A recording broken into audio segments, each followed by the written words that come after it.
തദ്ദേശ തെരഞ്ഞെടുപ്പിന് തൊട്ടു പിന്നാലെയുള്ള CPIM-ന്റെ സംസ്ഥാന സമിതി യോഗങ്ങൾ ഇന്നു തുടങ്ങും. ഇന്ന് സംസ്ഥാന സെക്രട്ടേറിയറ്റ് യോഗവും നാളെയും മറ്റന്നാളും സംസ്ഥാന കമ്മിറ്റി യോഗവുമാണ് ചേരുക. തദ്ദേശഭരണ സ്ഥാപനങ്ങളിലേക്ക് നടന്ന തിരഞ്ഞെടുപ്പിൽ CPIM-ൽ ഉണ്ടായ പരാജയം തന്നെയാണ് മുഖ്യ വിഷയം. സ്വർണ്ണപ്പാളി വിവാദവും ഭരണവിരുദ്ധ വികാരവും തിരഞ്ഞെടുപ്പ് പരാജയത്തിന് കാരണമായില്ല എന്ന സംസ്ഥാന നേതൃത്വത്തിന്റെ നിലപാടിനോട് പല ജില്ലാ കമ്മിറ്റിക്കും യോജിപ്പില്ല.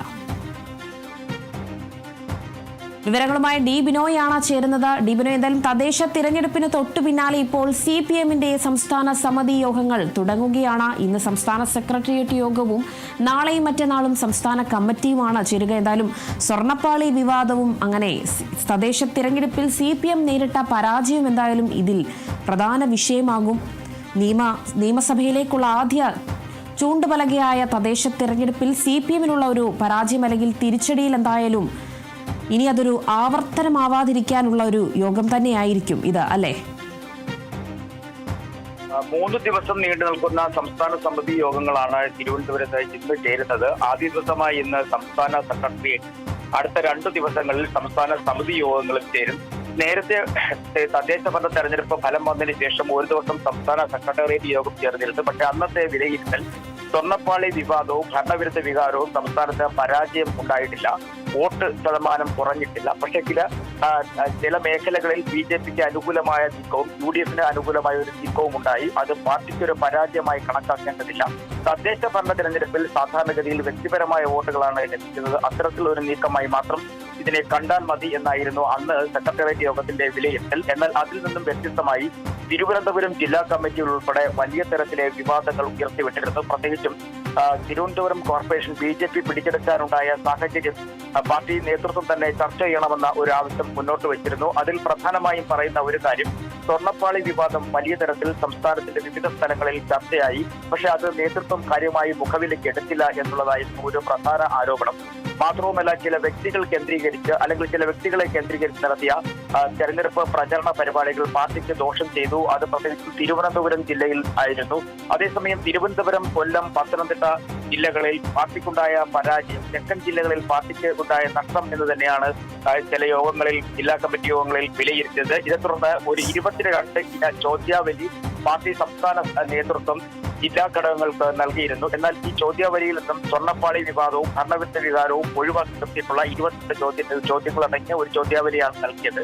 ആ ചോദ്യാവലിയിൽ നിന്നുള്ള ഉത്തരങ്ങൾ കൂടി ക്രോഡീകരിച്ചുകൊണ്ടായിരിക്കും ഇന്നത്തെ ചർച്ച നടക്കുക. സെക്രട്ടേറിയറ്റ് യോഗത്തിൽ പ്രധാനമായും അജണ്ട തീരുമാനിക്കലായിരിക്കും. നാളെ അടുത്ത 2 ദിവസങ്ങളിലായി ചേരുന്ന സംസ്ഥാന സമിതി യോഗത്തിൽ ചർച്ച ചെയ്യപ്പെടേണ്ട പ്രധാന വിഷയങ്ങളും ആ വിഷയങ്ങളിൽ ഏതൊക്കെ രീതിയിൽ ചർച്ചകൾ മുന്നോട്ട് കൊണ്ടുപോകണം എന്നുള്ള കാര്യത്തിലും ഉള്ള ഒരു തീരുമാനമായിരിക്കും സംസ്ഥാന സെക്രട്ടേറിയറ്റ് യോഗത്തിൽ ഉണ്ടാവുക.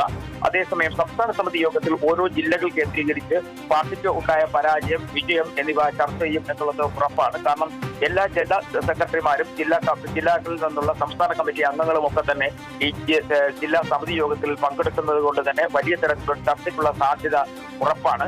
മാത്രവുമല്ല, ഈ സമീപകാലങ്ങളിൽ ഉണ്ടായ ഏറ്റവും വലിയ വിവാദങ്ങളിൽ ഒന്നായി സ്വർണ്ണപ്പാളി വിവാദം ഉയർന്നു നിൽക്കുന്നത് പാർട്ടിയുടെ പരാജയത്തിന് വഴിവെച്ചു എന്ന് തന്നെയാണ് ഒട്ടുമിക്ക ജില്ലാ കമ്മിറ്റികളുടെയും വിലയിരുത്തൽ. അതിനപ്പുറത്തേക്ക് BJPയുടെയും UDF-ന്റെയും വിജയം പാർട്ടിക്കുണ്ടായ അമിത ആത്മവിശ്വാസം കാരണമാണെന്നാണ് മറ്റൊരു വിലയിരുത്തൽ. തിരുവനന്തപുരത്തും കൊല്ലത്തും പത്തനംതിട്ടയിലും ഒക്കെ അത്തരത്തിൽ പാർട്ടി വലിയ തരത്തിലുള്ള ആത്മവിശ്വാസം ഉണ്ടായിരുന്നു. ആ ആത്മവിശ്വാസം പരാജയത്തിന് വഴിവെച്ചിരിക്കുന്നു. പ്രത്യേകിച്ച് BJP പോലുള്ള രാഷ്ട്രീയ പാർട്ടി തലസ്ഥാനം പിടിച്ചെടുക്കുക എന്ന് പറയുന്നത് CPIM-നെ സംബന്ധിച്ചിടത്തോളം വലിയ തരത്തിലുള്ള ഒരു നാണക്കേടാണ്. ആ നാണക്കേട് ചർച്ച ചെയ്യേണ്ടതായിട്ടുണ്ട്.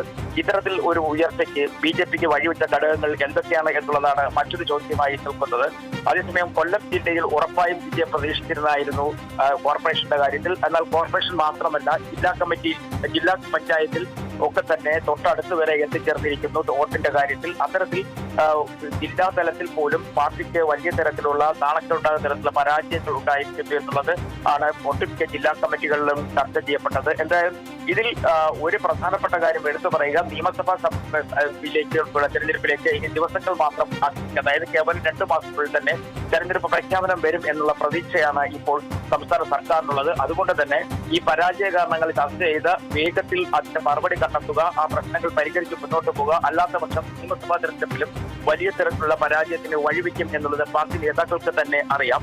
നേതൃത്വത്തിനെതിരെയും പല ജില്ലാ കമ്മിറ്റികളിൽ നിന്നും വലിയ തരത്തിലുള്ള ആക്ഷേപങ്ങൾ ഉയർന്നു വന്നിരുന്നു. കഴിഞ്ഞ സംസ്ഥാന സെക്രട്ടേറിയറ്റ് യോഗത്തിൽ CPI ബന്ധം ഉലയുന്നത് സംബന്ധിച്ച കാര്യങ്ങളും ചർച്ചയായിരുന്നു. CPIക്കും നേരത്തെ തന്നെ അല്ലെങ്കിൽ തെരഞ്ഞെടുപ്പ് പരാജയത്തിൽ വലിയ തരത്തിലുള്ള ആക്ഷേപങ്ങൾ ഉണ്ടായിരുന്നു. പാർട്ടി തലത്തിൽ അവരുടെ സംസ്ഥാന കൗൺസിൽ യോഗത്തിൽ തന്നെ CPIഎമ്മിന്റെ നീക്കങ്ങൾക്കെതിരെ പല ഭാഗത്തു നിന്നും എതിർസ്വരങ്ങൾ ഉയർന്നു വന്നിരുന്നു. ഇത്തരം കാര്യങ്ങളൊക്കെ പാർട്ടിയെ വല്ലാതെ തന്നെ ചിന്തിപ്പിക്കുകയും അതുമായി ബന്ധപ്പെട്ട കാര്യങ്ങൾ ചർച്ച ചെയ്യുകയും ചെയ്യും എന്നുള്ളത് ഉറപ്പാണ്. എന്തായാലും ഈ 2 ദിവസം ചേരുന്ന സംസ്ഥാന സമിതി യോഗത്തിന് ശേഷം പാർട്ടി സംസ്ഥാന സെക്രട്ടറി മാധ്യമങ്ങളെ കാണാൻ സാധ്യതയുണ്ട്.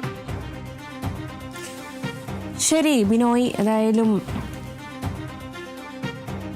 തദ്ദേശ തിരഞ്ഞെടുപ്പിന് തൊട്ടു പിന്നാലെ എന്തായാലും CPIഎമ്മിന്റെ സംസ്ഥാന സമിതി യോഗങ്ങൾക്ക് ഇന്ന് തുടക്കമാകും. ഇന്ന് സംസ്ഥാന സെക്രട്ടേറിയറ്റ് യോഗവും നാളെയും മറ്റന്നാളും സംസ്ഥാന കമ്മിറ്റി യോഗവുമാണ് ചേരുക. വിവരങ്ങൾ പങ്കുവച്ചത് D ബിനോയാണ്.